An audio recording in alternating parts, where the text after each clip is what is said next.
As coisas sempre aumentam de preço. Economistas culpam a inflação.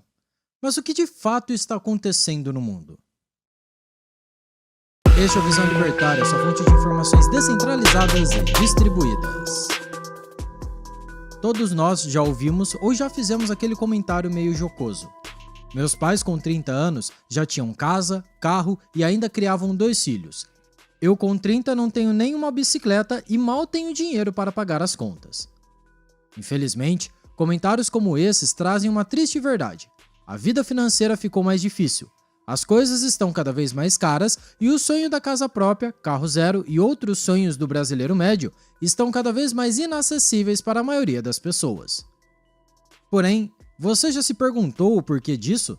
Não parece estranho que, embora a humanidade tenha desenvolvido tecnologias que aumentam nossa produtividade, as quais tornam os processos mais rápidos, as informações mais acessíveis, a comunicação mais fácil e que nos permitem usar cada vez menos recursos para produzir algo, e ainda assim as coisas sempre ficam mais caras?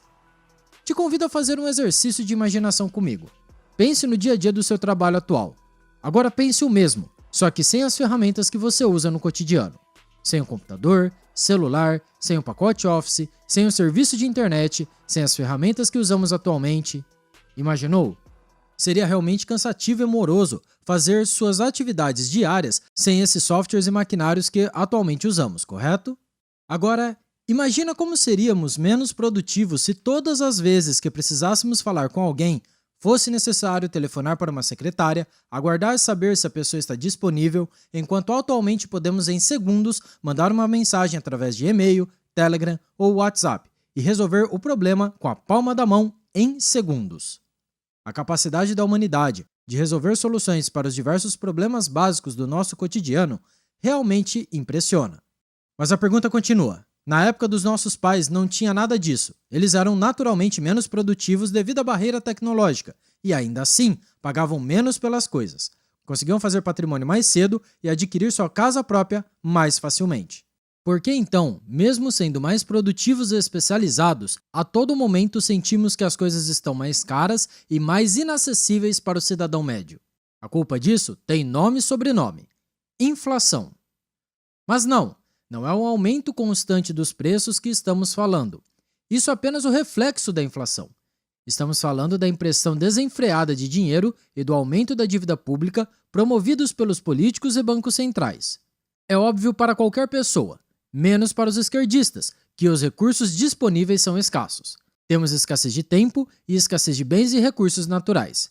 Dessa ideia de escassez, derivamos um dos objetivos da ciência econômica, que é entender a melhor alocação dos recursos escassos, sabendo que, como diria o finado filósofo Chorão, cada escolha é uma renúncia.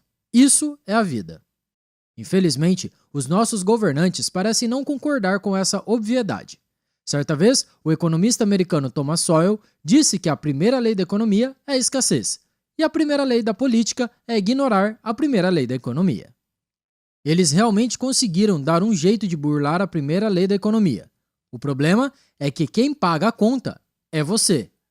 Mas como chegamos aqui? À medida que a civilização foi evoluindo e aumentou a necessidade das trocas, a humanidade desenvolveu formas de dinheiro como meio de pagamentos e unidades de conta. Civilizações antigas já usavam o sal e conchas como forma de dinheiro, até que evoluíram para o uso de metais preciosos como seu principal bem monetário, pois estes possuíam características específicas, tais como durabilidade e escassez, que os tornavam uma boa forma de dinheiro. O ouro e a prata, mais especificamente, foram escolhidos naturalmente, e sem imposição de ninguém, como meio de troca e unidades de conta em boa parte das civilizações da história humana.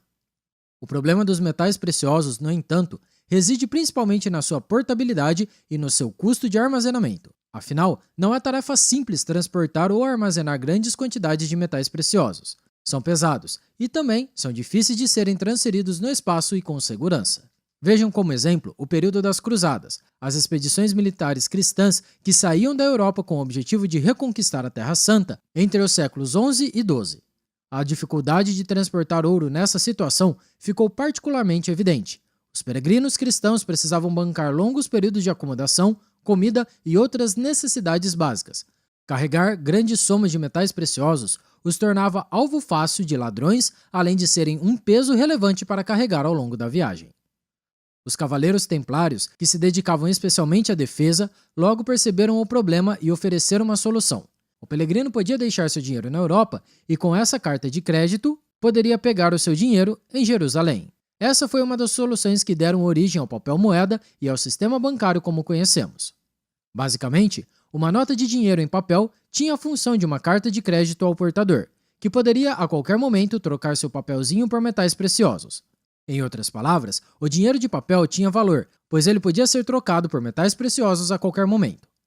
O desenvolvimento dessa história deu origem ao chamado padrão ouro, no qual os bancos centrais emitiam suas moedas lastreadas em ouro, ou como a China, que teve o padrão prata, até 1935.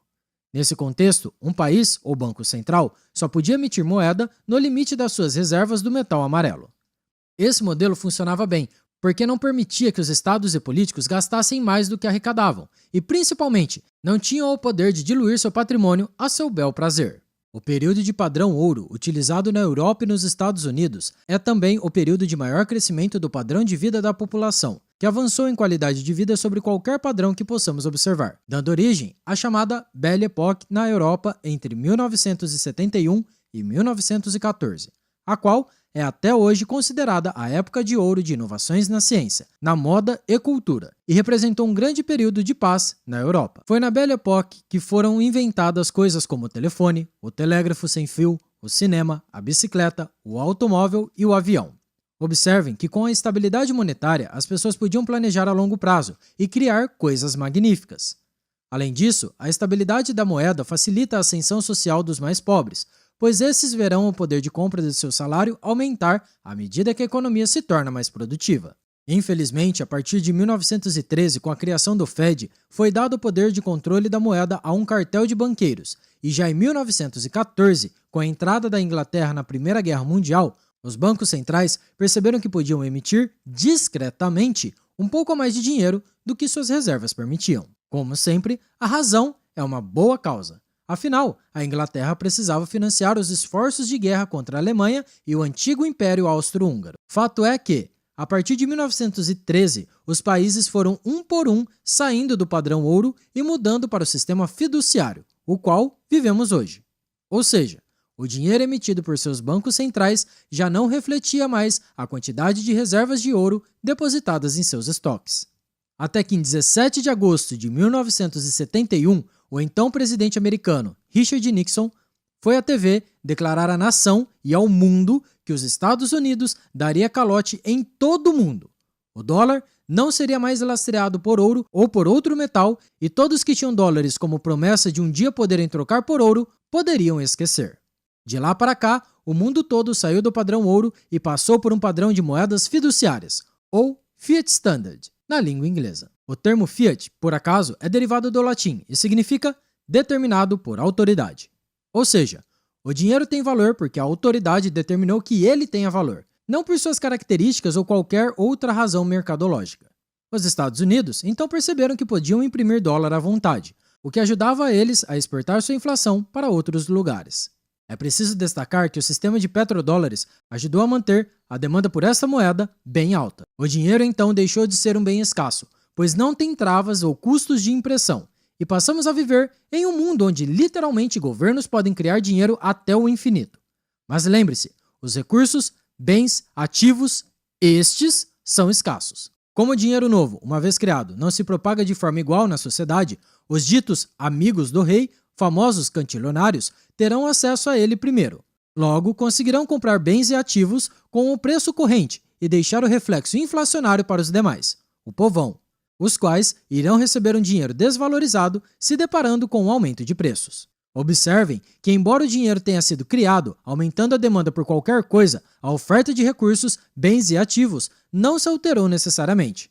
O resultado disso é aquilo: o rico cada vez fica mais rico, e o pobre, bem, esse paga a conta. Na prática, vivemos uma terrível corrida de ratos, onde quem chega primeiro no dinheiro novo tem acesso aos bens mais baratos e quem chega por último paga a conta, pois na sua vez estará tudo mais caro ou ainda mais escasso, perpetuando a miséria das classes mais baixas em um ciclo sem fim. Fica claro por que seus pais, com menos acesso a tecnologias e um mercado com menos inovações e menos produtivo, tinham acesso a certas coisas mais baratas, enquanto você que chegou depois sofre o impacto da oferta monetária descontrolada e paga a conta. Observem que se de um lado temos os recursos escassos, como já comentamos, de outro temos os meios que utilizamos para obter esses recursos escassos, o nosso dinheiro. O problema é que o nosso dinheiro deixou de ser escasso e faz muito tempo. Como disse o famoso banqueiro Mayer Rothschild, dê-me o controle da oferta monetária de uma nação e eu não me importo com quem faço as leis. No final, alguns têm acesso a dinheiro novo criado do nada e outros têm que esperar a data base para receber algum aumento salarial, enquanto passam o ano sofrendo no supermercado e vendo seus sonhos da casa própria cada vez mais distante. E essa vai ser a nossa realidade enquanto vivermos em um padrão fiduciário. Políticos ainda usam isso como arma para perpetuar a guerra contra o mercado, pois têm acesso ao dinheiro fácil e ainda podem arrumar os culpados que bem entenderem para a desigualdade e problemas sociais, causados justamente pelo sistema monetário vigente e, lógico, pelos próprios políticos. E é exatamente por isso que a inflação é chamada de imposto invisível. Usa-se para depauperar o povo sem estes perceberem. A elite não quer e não vai renunciar ao poder de controlar a moeda. A vontade de imprimir e gerar pacotes, programas sociais ou qualquer nome definido pelo marqueteiro da vez. A volta do padrão ouro é um sonho distante, mas também inviável no contexto atual, pois ainda dependeríamos de autoridade central para fazer a armazenagem, transferência e garantir a paridade da moeda. E a história provou que políticos e banqueiros não cumpriram a promessa no passado e não irão cumprir no futuro. A solução passa pela criação de um novo padrão monetário, onde a moeda esteja totalmente fora das mãos de políticos, que não possa ser inflacionada, confiscada e ainda tenha as características importantes dos metais preciosos: durabilidade, divisibilidade e, principalmente, escassez. Lembrou de algo? Pois é. O Bitcoin atende todas essas características esperadas de um bom dinheiro e será o pilar de uma revolução monetária pacífica pautada pela liberdade e pelo respeito à propriedade. Obrigado pela sua audiência. Esse artigo foi sugerido e escrito por Diego Coimbra, revisado por O Historiador e narrado por Coreia com K. Se você gostou desse vídeo, clique no ícone de curtir abaixo e compartilhe em sua rede social. Se deseja ser notificado de outros vídeos, inscreva-se no canal e depois clique no ícone da campainha. Até a próxima!